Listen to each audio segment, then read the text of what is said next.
acted upon by other people, so we can't trust them in good faith. Or maybe we believe we're going to be abandoned because we're the problem. Maybe we believe other people are the problem. There's different. Welcome to the 2 Cent Dad podcast, where we interview dads to discuss their journeys of intentional fatherhood while doing work they care about and living a life of purpose. I'm your host, Mike Sudik.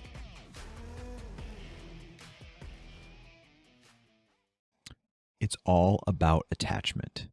At least that's what Adam Lane Smith would say, who is a master psychologist, retired psychotherapist, and now attachment specialist.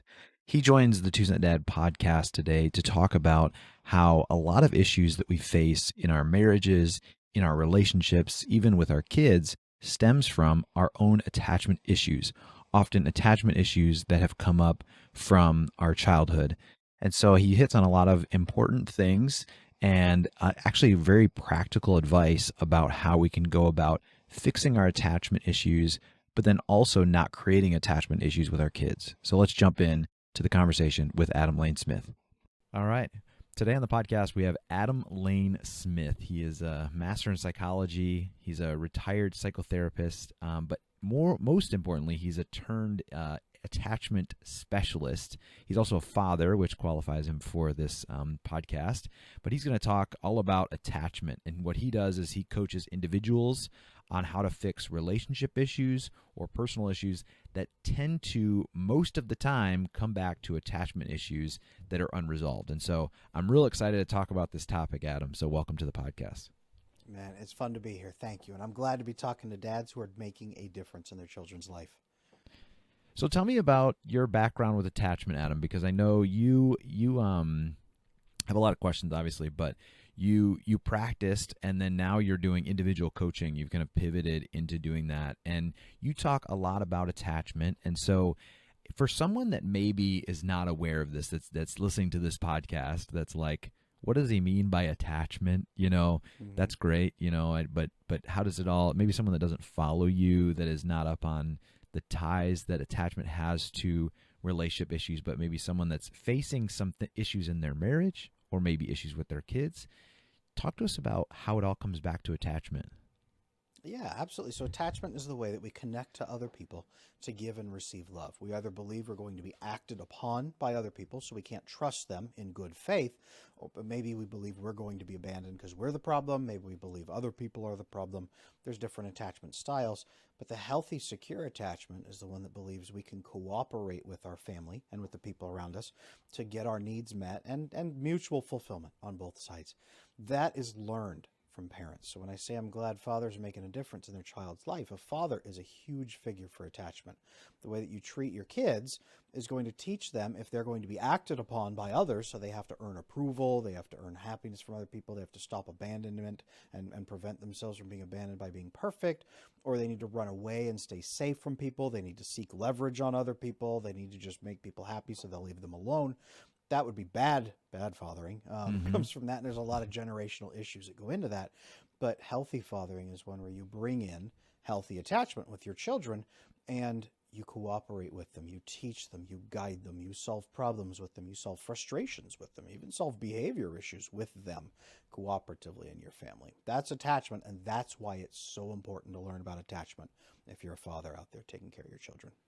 Yeah, so thank you for that. So I think one thing that all of that stuff that you said, maybe people have heard those nuggets, right? Like that if, they're going to be seeking attention from other people or these sorts of things. What are some of the warning signs? So someone that's listening to this, what are the warning signs maybe that they personally have attachment issues that maybe they have to fix, right? So one of the things that, I followed you for a little while, and that you talk about is, unresolved attachment will manifest itself in a certain way, primarily in your relationship with your spouse, if you're thinking about if you're a parent of young kids, and you're going to generationally pass that on unless you address it. So, but if you're saying, oh, I don't think I have any issues with attachment, Adam, I don't know anything about that, but oh, by the way, these issues keep cropping up in my marriage. I'm fighting with my wife about something, or, we always have this crazy cycle. What are some of with the people you're coaching, what are some of the common things that really are an indicator of attachment issues? Yeah. Good question. Yeah, because I do a lot of coaching with men and with women who come in and they will say, I'm not sure what's wrong, but I cannot stop fighting with my wife, and it feels like we're headed toward divorce. Or they come in and say, I have this secret problem that I've been doing, and I need to fix it, and it's also impacting my marriage. Or my wife is yelling at me and freaking out all the time, and I'm not sure what's going on, but I think it's something with her brain or attachment. Or I don't know what it is. And they come in, and I say, okay, let's assess every step by step. So I check for approval-seeking behaviors, perfectionist behaviors, making people like you, fear of abandonment, fear of rejection, fear of being exposed, fear of being too close to people. So anxious attachment tells us that we are worthless. No one will ever love us, and there's something wrong with us on the inside that if other people see it, they cannot accept us, so they will reject us and will abandon us for it. So we do anything to people please and approval seek and just keep people from leaving us. And then we get codependency often of needing to be needed. So we try to do things for other people and especially find people who have problems so that we can help them. They'll never leave us because when they eventually learn that we're worthless, they can't leave us if they still need us. And then there's avoidance style, which just believes everybody else is the problem. You can never open up and connect to people because it will be used against you, that nobody really wants to help you, that no one can really be trusted to work in good faith. That's usually the avoidance style. A fearful avoidant of running away or disconnecting. A lot of men come into my practice who've never dated or never dated successfully, haven't gotten married, and they're in their 40s or whatnot. And they want to, they've never believed that it's possible or understood how. And then there's a manipulative avoidant, which is pushing buttons on other people, yelling at their kids, the carrot and the stick in combination kind of thing of, well, if that didn't help, if making you happy didn't work, then I'm going to make you unhappy until you do what I want. And many of these men that come in may not have some of these issues themselves, but their wife does. And they're trying to adapt to her and work with her or work to take care of the kids and help the kids have healthy relationships. But the kids are going through some of these problems, and the wife is manipulative, and the kids are becoming anxious and stressed out. Kids have eating disorders. Kids have anxiety issues, all kinds of problems. And they come in. We do a deep dive on where the attachment issues are and what is happening in that system. And then I build them a custom plan on here are the steps we need to take together over the next 4 sessions, over the next 8 sessions, whatever it is. I work really fast. Here is how we are going to apply this plan to improve your attachment so that you are feeling better, to help your kids so they are feeling better, to check your kids and have conversations with them if your kids are approval seeking, if your kids are anxious all the time, if your kids are stressed out all the time, if your kids are detaching, if your kids are having these issues. Let's check for those. And we run through that plan, and 4 to 8 sessions later, man, people are rocking. They are doing so much better because they understand what emotional intimacy is. They understand how to ask for help. They understand how to work with their kids cooperatively. And even difficult wives, they learn how to work with them and build a more harmonious family system that is connected and loving based on more secure attachment. That is what it is. That's what you must learn to do. And those are the warning signs that a lot of men they're on the fence about, but it can be fixed. If you're not sure, these things can be fixed. Yeah, I think you talked about the like unwillingness to be kind of intimate or like to share, kind of feeling like you have to put up this like front, right? Which I think is it's on steroids in today's world with like social media, or you see a lot of this with men, but you hear about it more with like young moms too. Like you have to put up this facade like everything's great and even though you're maybe struggling, but that's kind of almost a symptom of a deeper issue of fear of being judged, that not being accepted. But when that is in the relationship with your spouse, that could be really problematic, right? Absolutely. So do you feel like that's gotten worse, like culturally, in terms of like attachment? Like obviously it seems to be like put on steroids, right?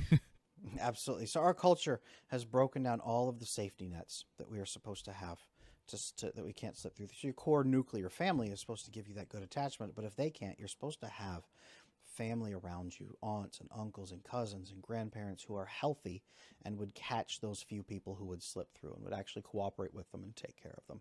Then you're supposed to have neighboring families where people can connect and build those bonds and have that intimacy and fix that attachment. Then you're supposed to have a local environment like a village, a town, your local area of people who would help and would work with you because they're cooperative. If you're healthy and secure, you're pretty cooperative with everybody. And if you don't have that, then you have an organization around you. You have a religious community. You have a business community, some sort of organization that is built on principles of good connectedness and making things work together cooperatively. And that's like 5 different safety nets we are supposed to have. And many of us, the culture that we have has dismantled every safety net, including that core nuclear family, so that all 5 safety nets are now gone. So we're having to rebuild those safety nets all over from the ground up. And so many of us are alone out in the world with no safety net, and we wonder why we have so much anxiety, fear, terror. We feel like nothing's ever going to be right. We don't know how to solve problems. That's because we don't have those safety nets. Now, we are fixing that. The internet is offering us the chance to build communities, digital communities. I've got one myself, the Attachment Circle, where people come in and build those connections and bonds, get the skills they need, the support, the acceptance. They work with me in there. But these are things we are building now because we have to. Those networks are gone. It is getting worse, but it will only get better when we start making the steps to get it better. And that is community. That is not individuals pulling on their own. That's communities pulling together. Yeah. So let's talk about, so there's kind of this, there's this coaching you do for individuals that are, have had attachment issues in the past. So they're trying to fix that so that they can fix their relationships, fix maybe their relationship with their spouse, friends, kids, that sort of thing. What are some of the practices as a father with like young kids that we can do with our kids for building that proper attachment, right? So I'm kind of looking for what are some of the societally accepted things that are done that are maybe not good for attachment, but some things that you could change, or what are some habits, or especially with kids, right? I mean, I think there's the whole like spouse thing. I'm not downplaying that, but I think that's a little bit clearer, right? And you can like communicate, and once you kind of get to the root of your own issues, you can share intimately of like your needs. That's one thing you talk a lot about, of like being open and honest with your spouse about your needs. But when it comes to your kids, that's a little bit, I feel like if you don't have that training or some guidance from your community, like whether it's like extended family or your parents or whatever, you're kind of flying blind. So you tend to acclimate more towards what the culture's doing. And obviously the culture's broken. I mean, that's why you have such a great work that needs to be done, right? And what you're doing. So tell me a little bit about, some tips, tricks, or tactics of things to build that proper attachment with young kids. I'm talking like, as they get from like 2 to, like Erikson's stages of development, which I'm sure you're kind of familiar with, right? It's like, can you talk about that a little bit? Absolutely. So I will share one big tip that I really teach fathers inside my coaching, especially this one hits for a lot of dads. I call it the 10-minute challenge of every single day. Spend 10 minutes with your child. 10 minutes with each child that you have. Hopefully you don't have 20 of them, but 10 minutes with each child. Sit down with them and get a game, any game, so that you're not just staring at each other. Yeah. Get any game or activity, coloring book, a puzzle, a card game, play Go Fish, depending on how old the child is. Just get some toys, play with them.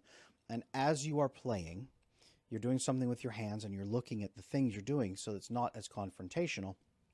And you spend 10 minutes asking questions about your child, branching questions. So this could be based on what we call motivational interviewing. But you ask them a question. What is the best thing happening in your life right now? What is the most fun thing you have? What is your favorite thing right now? You're asking not like, how you doing today? How about them Knicks? You're talking to them and you're going to say, how are you doing? Talk to me about some things in your life. And the purpose is not to make any statements. The purpose is to gather information and be curious about your child. Be curious about them, learn about them. Do not use this time to stop and lecture. Don't use this time to teach. Don't use this time to put your own thoughts in. Don't use this time to talk about yourself. And if you make a statement and end on a statement, you've already lost. So end everything with a question leading back into the child. This does a number of things. Number one, it gets you interested in your child because you're actually curious about them then, because you'll learn very quickly that you don't know everything about them that you've assumed that you know. And number two, it's going to get your child feeling like a priority in your life because you're interested in them. You are sharing an interest in them and learning about them. And if you tell them in advance, we're going to do this every day for 10 minutes, and you uphold it for 10, 20, 30 days and consistently keep doing it, even I've seen even teenagers turn around from I hate this, I don't want to do it, to this is great, can we do more? Yeah. I've seen a lot of families start bonding this way over 10 minutes a day as you get to know each other, as you connect, as you build those bonds, that intimacy. It changes the dynamic of the relationship, and it just makes the kid feel like a priority. And it makes them feel like they can open up to you and receive acceptance and not be judged. And that 10-minute challenge every day, if you just apply that, that would change so much, because so many families don't even do this.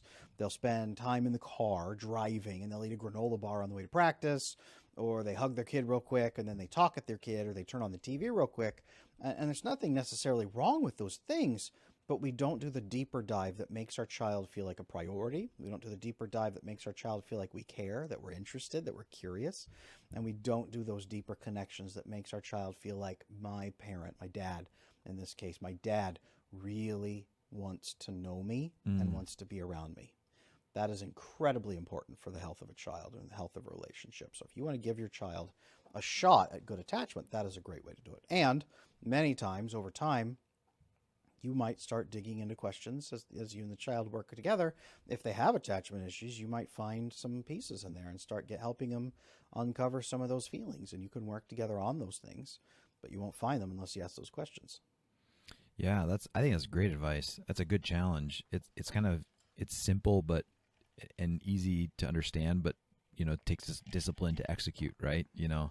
And I think so. Besides busyness, what would be the barrier to why people aren't doing that right now, would you say? A lot of dads and a lot of families don't know the good things we are supposed to do to build bonds. We know the bad things we're not supposed to do. Many of them, our parents were good examples of that.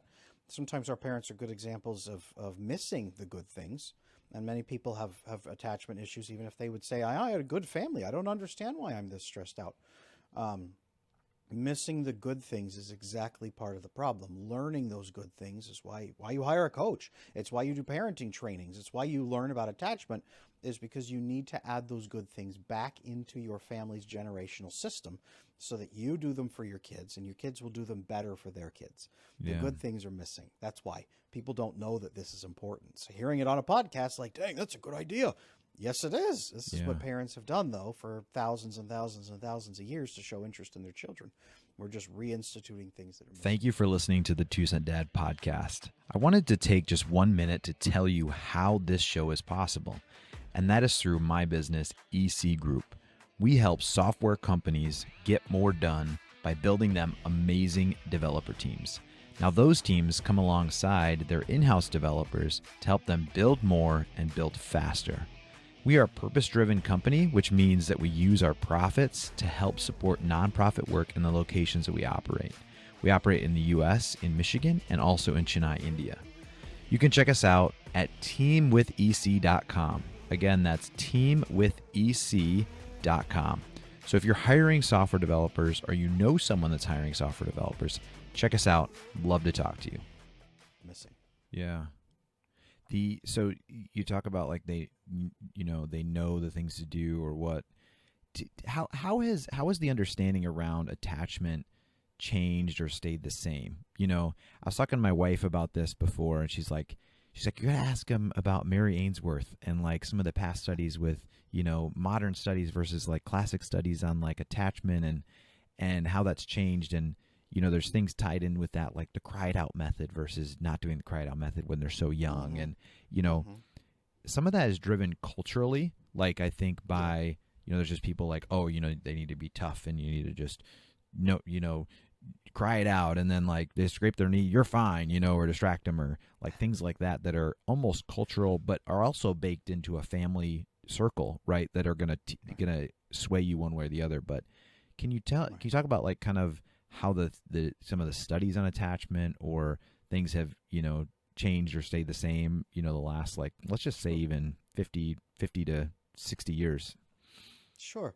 Attachment has got worse in 50 to 60 years, and people are trying to rediscover the good, but people are becoming very obsessed over the very specifics, as if one wrong move is going to destroy your child's attachment. Having your child cry things out because they got hurt one time, and you support them and love them and care for them and nurture them, but one time they have to cry something out on their own, it's not going to destroy the child. Parents think this a lot.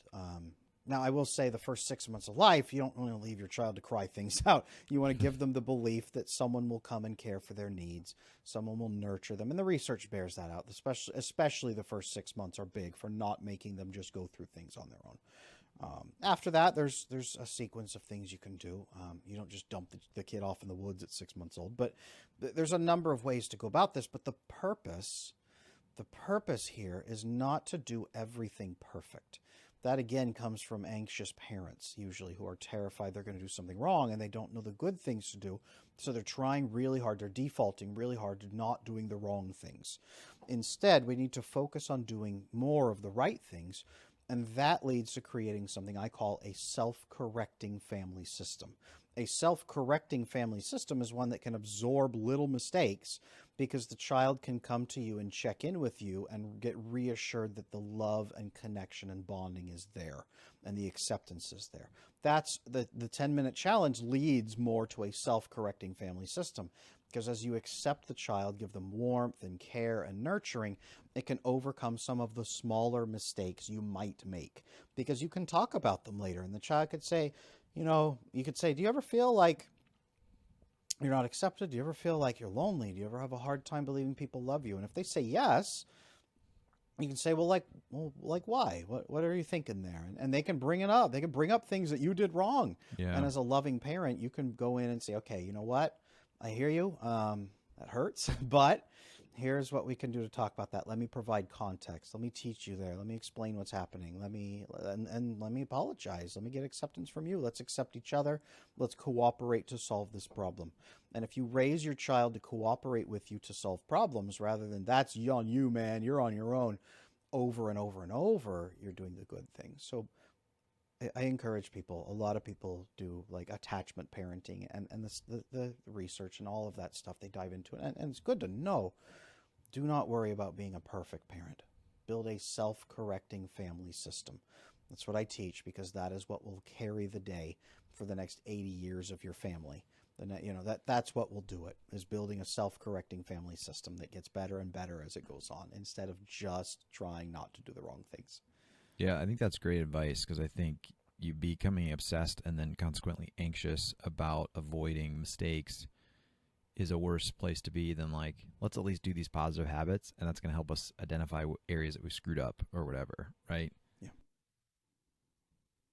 But I think as I think about that personally, and I think about dads that are probably in the same boat, it's kind of like, well, the 10-minute challenge is actually really easy, but it's like those positive things, they could be intimidating because it's like, well, I don't know what they're going to say, or, I don't know how to respond to that.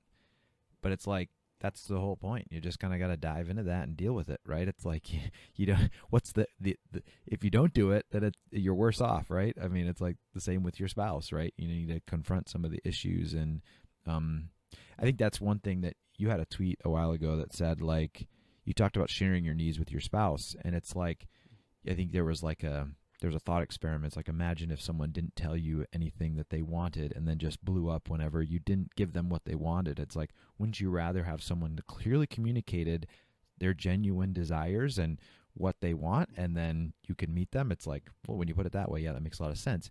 Even though there's a lot of people that operate that way, that they don't share, very intimately what they want. And it's like similar with kids, right? It's like you need to be able to be vulnerable with them, ask them, hey, where were your needs not met? Like you said just a second ago, hey, where did you ever feel not loved, or, not cared for, not watched out by, me and mom or whoever, and then be like, okay, that's, I can do better this time. I'm sorry. Maybe there was a circumstance that drove that, but it's like, that's what I think, when I talk with my wife about parenting, it's like, it's this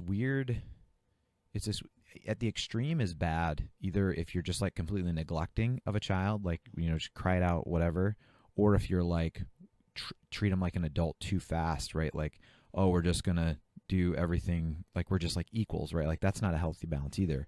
with kids as they grow, you have to like almost treat them like equals, but still like you're a coach to them, right? And you're still guiding them, and it's like that interplay is kind of a delicate balance, but you have to be vulnerable and honest with them to say, hey, I screwed up and I actually I need to ask for your forgiveness in this situation. That's hard for parents. I think they feel, if especially if they don't have confidence, right? They feel like, oh, I can't do that or else I'll look bad or something. It's like, what? Who cares? Losing control over the situation by apologizing and cooperating with your child. Yes. Now, I call childhood, especially when they're 12 years and up, it's apprentice adulthood, is what it is. You should be cooperating with them, and they're your apprentice, and you are teaching them toward the direction of them eventually becoming a journeyman adult on their own and then a master adult on their own. It's master and apprentice, is what it is. And it should be loving and kind and guided and explained and taught to them. That is crucial, that they be able to cooperate with you during those years. If they can't, that's where so many people are right now, and teens are, and adults are now. If they came out of childhood like with no cooperation at all, then they turned 18 and all of a sudden they were adults, and they just didn't know what to do. Sometimes they go crazy, sometimes they go wild, sometimes they just buckle down and collapse. It's because they weren't trained and taught and apprenticed and cooperated with. Now they think everyone in the world is going to act upon them with no love. Bad place to be. Bad place to be. Yeah. And the notion of even having a set of values as a family and kind of a mission as a family and having like a sense of family identity. I spoke with a guy recently on the podcast. He talks about seeing the family as a team as opposed to a nest that you're just going to launch people out of and it will be empty, someday. It's like, I kind of like that analogy, and it's like this is where you're at in this whole process. You're part of this generational, family, and this is what you're going to do someday. And it's like, we're here to support you. I mean, attachment's at the root of that, because it's like, Yes. we are behind you, we're for you, that sort of thing, Mm-hmm. Mm-hmm. Exactly right. It is a generational system that is supposed to build on itself with each passing generation. It has been broken, and again, that goes back to the safety nets that have been shattered. We are rebuilding them. Parents who are fixing their attachment now and then training their children in attachment, hopefully we get the worst end of the stick, and every child and every descendant who comes after us will have a family system built in, if you do it right, if you build that self-correcting family system. It's not just for you and your kids, it's for the next 5 generations. Yeah, that's a great perspective to have. I want to ask one more thing. I want to shift gears a little bit. So we talked about, you gave us a nice tactic for kids, but let's talk about marriages a little bit, and like how, especially as husbands, as men, what are some of the common things that you see with attachment issues or relationship issues between a husband and a spouse, especially when they're raising young kids and that's a high, stressful, like new territory? What are some of the tactics you give them to kind of, maybe bring to light some of the issues that need to be addressed, or like this 10-minute, tactic with kids? Like, what's an equivalent for how couples can strengthen their relationship and their marriage in the midst of raising kids, so that they can model that and they can have a strong foundation for the family? I will tell you this. I wrote a book called Exhausted Wives, Bewildered Husbands, about women who have anxious attachment style and men who have avoidant attachment style. And the women come in very anxious, and the men are a little bit more emotionally detached, and they're pulling back. And that works okay as the woman seeks his approval and he kind of runs things. It works okay until you have kids. And then she starts focusing so strongly on the emotional well-being of the children. Well, you are not used to focusing on emotional well-being at all. For you, it's a very matter-of-fact, get the kids through to survival to 18, launch them out kind of thing.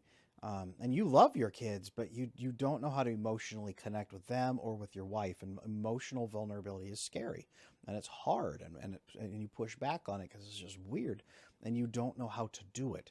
And she starts seeing you as an enemy who is hurting the kids emotionally by not bonding with them, and it gets worse and worse and worse as the years go on. This is a big reason that women file for divorce. The 70% statistic that women file for 70% of divorces, this is a big reason why. And you fix that. Any men out there who are living in that right now, you fix her resentment not by repairing things with her. You fix the marriage by repairing of the attachment bonds with your children first. and it dismantles in her brain the fear that you are now an enemy, and it changes you into a loving partner and an asset for the family as the children become more healthy and secure and bonded and safe with you, and their anxiety and stress goes down. She will then disarm a lot of that resentment against you, not all of it, but a lot of it, and it will become easier for the two of you to bond and build your connection back. That is very important, that step right there. So any husband out there who's in that state, that's how you do it. Fix things with the kids, learn about attachment, sign up with me, work with me, whatever you want to do, but learn about attachment, build those bonds with your kids, and that will help your marriage first. That's the proper order. Boom. There you go. Thanks. I appreciate it, Adam. Hey, absolutely. Hey, thanks for being on, man. I really appreciate just hearing about this issue. I feel like it's not talked about enough. I'm sure you feel like it's not talked about enough, but tell people where they can find you and kind of what's a good next step, to kind of consuming your content or maybe even working with you. Sure. Yeah, I've got 3 big places to find me. First is Instagram. So I'm at Attachment Adam on Instagram. You can DM me straight on there. I've got a ton of written resources that you can look at and really cool pictures, things like that on there. But you can find all those resources on my Instagram page at Attachment Adam. Number 2, and this is a funny one, TikTok. I'm at Attachment Bro on TikTok. I almost hit 200,000 followers. I do live streams 6 times a week. I know. I did 7 live streams last week. TikTok, of all places, is blowing up with attachment and relationships and love and learning about all this. The new generations are eating it up. So if you want to see me talk, I don't dance, but if you want to see short video clips, you can share with your wife or your friends. You want to find cool things over there, I'm at Attachment Bro. And then number 3 is my website, adamlanesmith.com. On there, you're going to find my attachment bootcamp video course. A lot of husbands go through this together with their wife, and it teaches you a shared language about attachment, about relationships, teaches you how she's going to bond, how her bedroom drive works, and how yours works, and how you can bond, and how to co-parent effectively to build healthy, collaborative, generational family systems. The self-correcting system, the bootcamp course will show you that. My coaching is on there. I'll work one-on-one with anyone. The biggest thing I teach right now, I'm looking at, is my Attachment Circle community. You can come in and work with me in there in the group setting, but you can meet other people who are focused on fixing this attachment and building healthy families. Mm-hmm. And like I said, we are all meant to have a community surrounding us. I'm building that private community, the Attachment Circle. That's on my website, adamlanesmith.com. Awesome. Thank you, Adam. I appreciate it, man. Absolutely, bro. Thank you for having me on. This was good. And I hope every father out there, the last thing I want to leave you with is this can be fixed. You don't have to get it perfect. All of this can be fixed. It's just skills you got to learn, things you got to practice, and connections you got to make. But it can all be learned and it can all be fixed. That's awesome. That's highly encouraging. So thank you. Thank you for listening to the 2 Cent Dad podcast. If you enjoyed this podcast, please share it with another dad who you think would benefit. That's really the best thing you can do to help this show. It A, gets the word out, but B, and most importantly, it helps another father be better at his role as a father. And that's what this show, that's what this podcast, that's what the website, that's what the blog, everything exists for. So if you could, share it with another dad who would find value in it. You can always head over to the website, 2centdad.com, the number 2centdad.com. And if you have any feedback, feel free to email me, mike@2centdad.com. I must also thank the sponsor, EC Group. If you're looking to hire software developers or you need extra development capacity, check out teamwithec.com. Thanks.